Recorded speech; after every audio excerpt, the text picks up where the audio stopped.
Good afternoon, everybody, and welcome to the How to Use Your Personalised Timetable session. So I've got about 15 minutes worth of a presentation to go through just now. We'll cover how we create your timetable, how you go about using the tools that we provide to choose your options, when your timetable will be available, where you can view it, what types of activity you would expect to see on your timetable, and how you would request to change any allocation to any of your small group teaching activities. The personal timetable is created in close collaboration with the schools across the university. We're working really hard with the schools at the moment. Usually this process starts in January and finishes in mid-July. However, obviously, due to the circumstances we're all living through at the moment, that process is still ongoing at the moment. We're still having conversations with schools in regards to finalising their timetables due to staff availability and room availability and such. And obviously the curriculum changes that need to be in place to deliver timetables online as well. So please bear with us as we try to get things finalised for you. We'll go through some things that you could be able to see in your timetable just now. The timetable information goes into two useful tools that are there to be able to assist you in choosing your degree program optional courses. So Path and Course Timetable Browser. So as soon as the timetable is available for those particular courses, they're fed automatically into those two systems. You can then navigate yourself around those systems to see which courses would fit into your current degree program as an optional course. By doing this, you're not actually choosing the courses, you're just looking to see where they would fit within your timetable. There's a little note there just to let you know that to finalise your optional courses, you'll need to confirm these with your personal tutor or your supervisor if you're a PG student. The school will be in touch with you directly in regards to how your school is going about doing those optional courses. What your timetable shows, at this stage, we would expect the majority of students to be able to see at least the whole class activities, and some we're just starting to get some confirmations in regard to some subgroup activities. However, the majority of scheduling for subgroup activities, as in small group teaching, tutorials, lab sessions, computer sessions and things, isn't usually done until Welcome Week. So that's what the team are currently preparing for next week. Again, we are still working on some whole class level allocation as well, in very close working with the schools themselves. So just keep an eye on your student timetable, because day by day you'll see new things adding to it. Your personal timetable will show what type of activity it is, the day and time, and the location if applicable.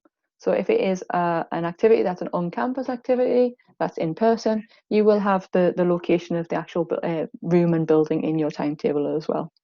If it's going to be an online, that'll be represented in the activity type name.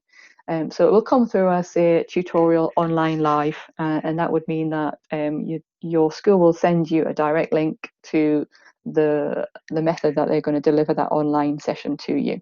You might also have things in your calendar that might look like placeholders or pre-recorded activities, and they're just being added into your timetable just to give you an idea of where you would expect to be doing some online, reviewing some online material prior to an on-campus activity or a live activity. Again, because there is a significant number of schools across the university, you would expect to get different levels of timetable. It's best to check with your school as what you should expect to see there for your particular school.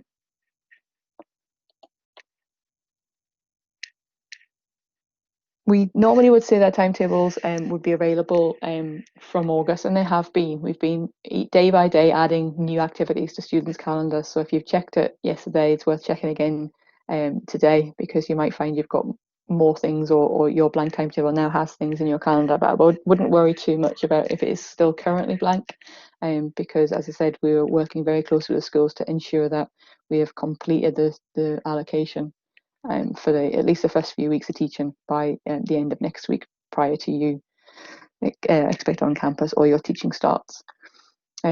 When things are in your calendar, once we schedule it, it becomes instantly viewable in your web timetable view. So your web timetable view is accessible via your MyEd. And your Office 365 calendar, which is just your university email account, a calendar section of that, we will you'll only expect to see the first 4 weeks of teaching in that at any one time. So there's a significant volume of activities that goes through that system, so we can only see a few weeks at a time until the semester settles, and then we'll be able to open it right out to the full semester. So if you don't see, if it's all of a sudden after the end of week 3 nothing's there, we'll roll it out week by week. This just gives you an idea of what our plan is to ensure that all your teaching activities will show in your Office 365 calendar by a certain date. But as I said, the web timetable is viewable instantly and will show you the full semester at any one given time. So this is how you access your timetable. So if those of you who haven't navigated to this already, this is your My Ed page that you should be hopefully quite used to seeing by now. If you go to your My Studies tab and then go to timetables, you'll then be presented with this screen here. And then if you just select your My Timetable student, it will then give you some options in regards to what level of timetable you want to see. Do you want to just see the next week? Do you want to see the full semester? Do you want to see just one particular day snapshot of what's happening? Then you can do that. And then this is the screen that you will see. So this will show you the days, the times, the activity. Obviously, if you can zoom into this screen, you'll be able to see the level of detail that activities will have on there for you, and the full week pattern that is happening. The Office 365 view, I'm just going to scroll back because my slides have gone out of sync. This is the Office 365 view. So this is the one that's attached to your university email account. So if you were just to go into your emails as you normally would do and just click the calendar button, that's where your teaching activities will be automatically populated into your account. Then you'll be able to use this calendar to add in your own personal items or reminders yourself, and then your teaching activities can be in and around those for you.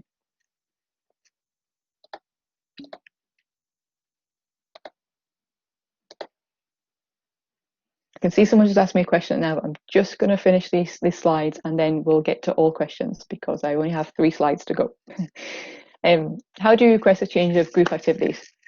So if you've been allocated to a subgroup activity, so a tutorial, but that tutorial doesn't quite fit in with whether it's your work schedule or your personal activities, the majority of schools will allow for group changes to happen.